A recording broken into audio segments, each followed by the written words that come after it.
Surprise! Sorpresang sigaw ni Clyde mula sa nakaawang na pinto na siyang ikinagulat naman ni Shane.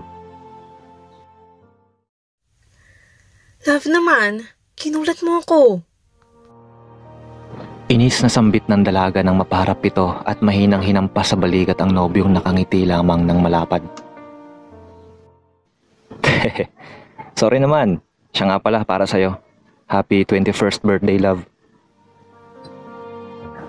Nakangiting saad ni Clyde nang maiabot sa dalaga ang nakatagong bulaklak sa likod nito kanina lang at may kasama yung librong gustong gusto ni Shane. Clyde. Naiiyak na sambit ng dalaga nang masulyap ang inabot ng nobyo. Alam kong magugustuhan mo yan kaya binili ko na para sa'yo. Magiliw na wika ng binata na ikinatuwa ni Shane at buong pagmamahal niya itong hinagkan sa labit ni yakap ng mahigpit. Thank you. Hindi mo alam kung gaano ako kasaya. Salamat sa pagmamahal, Clyde. Ani at bago ko mawala mula sa pagyakap. Para sa'yo, lahat gagawin ko. Ganyan kita kamahal kaya. Huwag ka nang umiyak, okay? Papangit ka lalo niyan. Pilyo at pabirong sabi ng binata na ikinatawa ng malakas ni Shane at bahagyang binatukan ng nobyo. Loko ka. Hate you na. Pangit ka rin, no? Ani Shane habang pinunasan ng luha. Hate agad? Di ba dapat love? Ngiting suhestyon ni Clyde na siyang ikinanguso ng dalaga. Pakarga ako, love. Please? Pabibing pakiusap ni Shane para ibahin ang usapan. Ayoko nga, bigat mo eh. Pag-aayaw ni Clyde na ikinalungkot ng ekspresyon sa mga mata ng dalaga. Eddie, wag. Umuwi ka na sa inyo. Nagtatampong saad ni Shane at tumalikod. Akmang aalis nang pigilan kaagad ni Clyde ang braso nito sabay tawa ng malakas. Ito naman, di mabiro. Halika na nga. Dali, sumakay ka na sa likod ko. Pagpwesto ni Clyde na siyang ikinatuwa ng dalaga. Hindi alam ni Shane na lihim naman inatake sa sakit nito ang nobyo. Bawal kasi itong mapagod at bumuhat ng mabigat. Pinilit na ininda iyon ni Clyde para lang hindi siya mahalata ni Shane. Kakainom pa lang niya sa painkiller niyang gamot pero parang hindi yun tumatalab.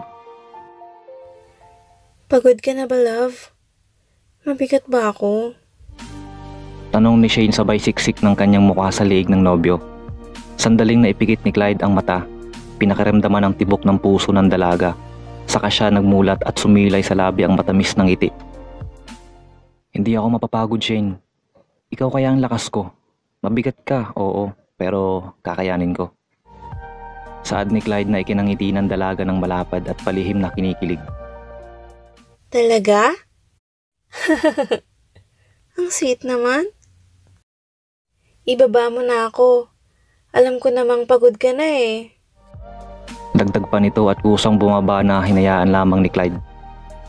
Dumaan ang araw, linggo at mag-iisang buwan na rin nang hindi na muling nagpaparamdam si Clyde. Ni hindi rin ito ginawa ang pag-text at tawag kay Shane. At kung kokontakin niya naman ang binata ay laging busy ang cellphone nito. Hindi maiwasang hindi mainis ni Shane at magtampo kay Clyde. Dahil hindi naman ito ugali ang hindi siya textan tuwing umaga at bago matulog sa gabi. Kukulitin pa nga siya nito at hindi tinitigilan hanggat hindi malulobot ang cellphone niya. Naiiyak na pinahid ni Shane ang luha niyang lumandas pa isa-isa dahil sa sama ng loob at kung ano-ano na rin ang pumapasok sa isip niya. Paano kung nagloko na sa kanya si Clyde? Paano kung may mahal ng iba ito? Paano na siya? Gago ka, Clyde, kapag ginawa mo yun. Makakatikim ka talaga sa akin. Umiiyak niyang sambit habang punas-punas ang luha. Dahil sa nadarama niya ay tinadtad niya ng miss call at text message ang nobyo. Kung ano-ano pa ang kanyang tinext. Naghintay siya sa maaaring i-reply ni Clyde pero ni bakas wala siyang makita.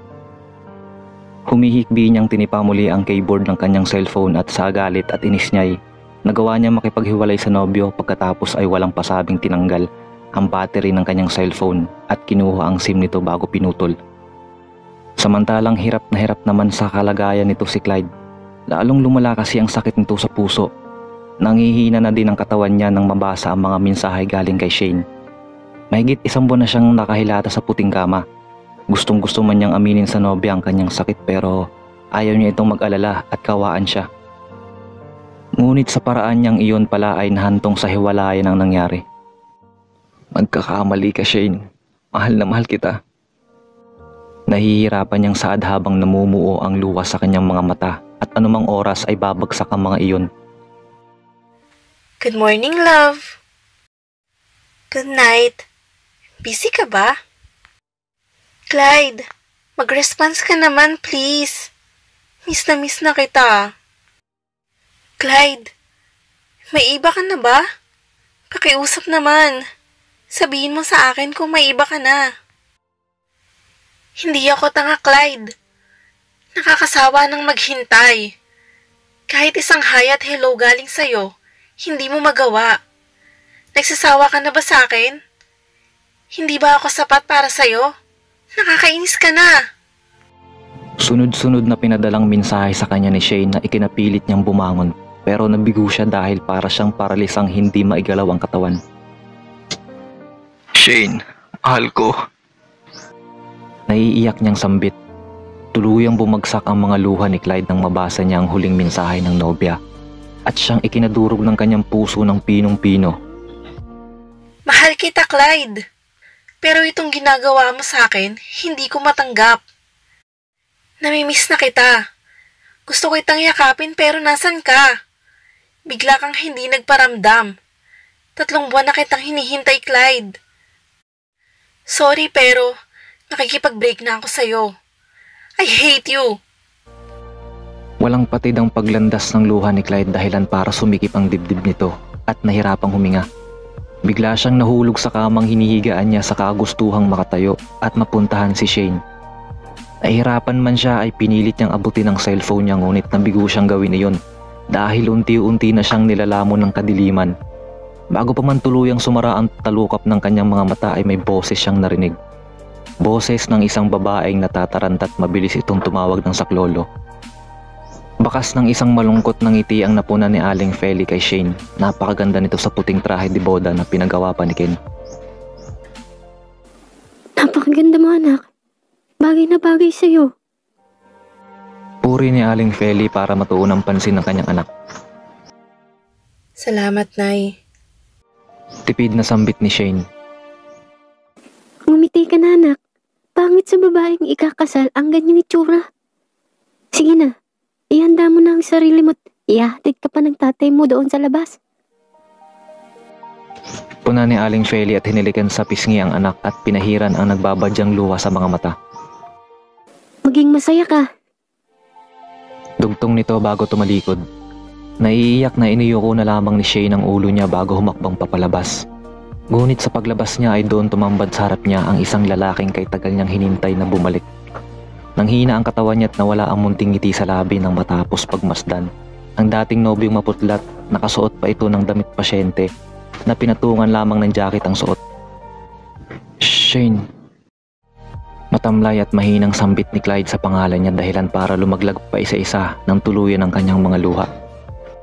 Shane, I'm sorry. Hikbing paghingi ng tawad ni Clyde. Nanginginig ang labing na iyuko ni Shane ang ulo niya habang walang humpay naman ang paglandas ng kanyang luha. Love, patawarin mo ako. Muling sambit ni Clyde kasabay ng pagluhod nito at hinawakan ng kamay ng nobya. Tumayo ka, Clyde. Utos ni Shane ngunit nanatiling nakaluhod pa rin ang binata. Ikakasal na ako, Clyde. Hindi mo ba nakikita? Para saan pa ang paghingi mo ng tawad? Para saan pa, Clyde? Mahina, ngunit may bahid ng pagsumbat ang boses ni Shane habang hilam ng luha ang kanyang muka. Yumugyug ang balikat na niyuko ni Clyde ang ulo nito at hinawakan ng mahigpit ang palad ng dalaga bago ito tumingala sa karap. Shane, alam kong kasalanan ko ang lahat pero please, pakinggan mong rason ko. Pag sumamong saad ni Clyde, humikbing iniling ni Shane ang ulo nito at iniwas ang mata kay Clyde at dahan-dahang winaksi ang kamay ng lalaki sa palad niya. Hinawakan niya ang mukha ni Clyde at pumuntay mula sa pagkaluhod ng binata.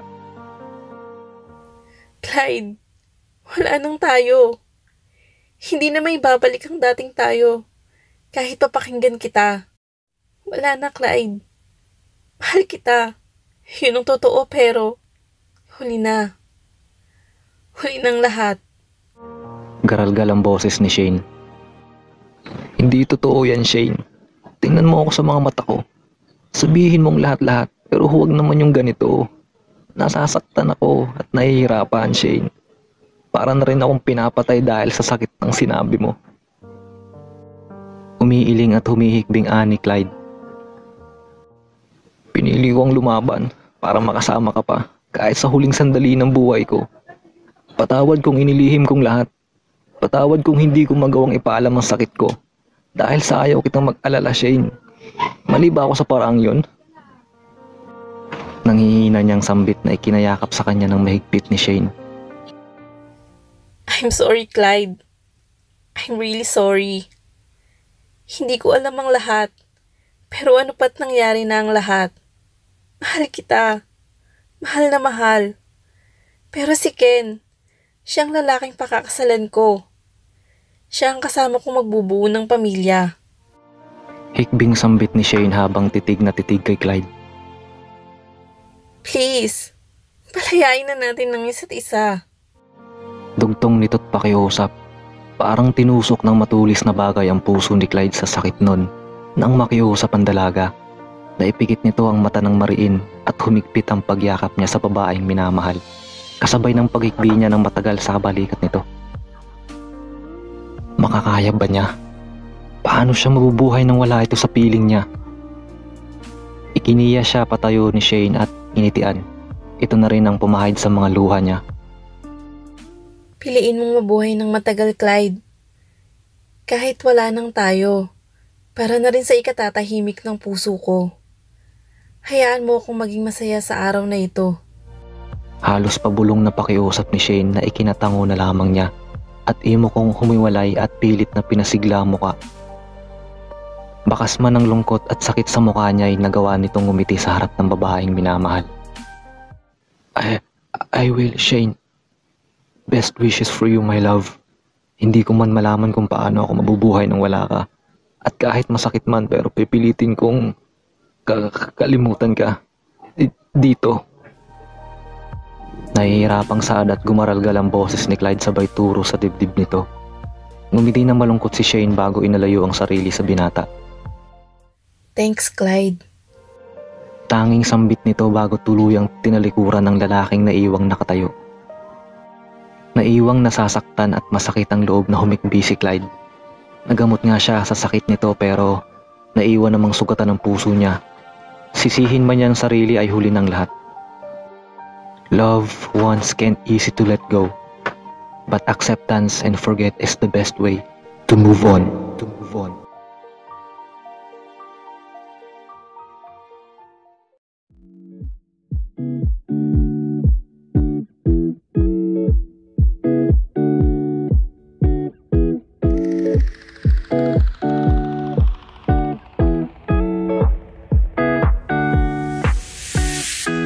It's been 3 days since I've seen you, and I just can't forget, girl, gets worse. I spend all night trying to feel good.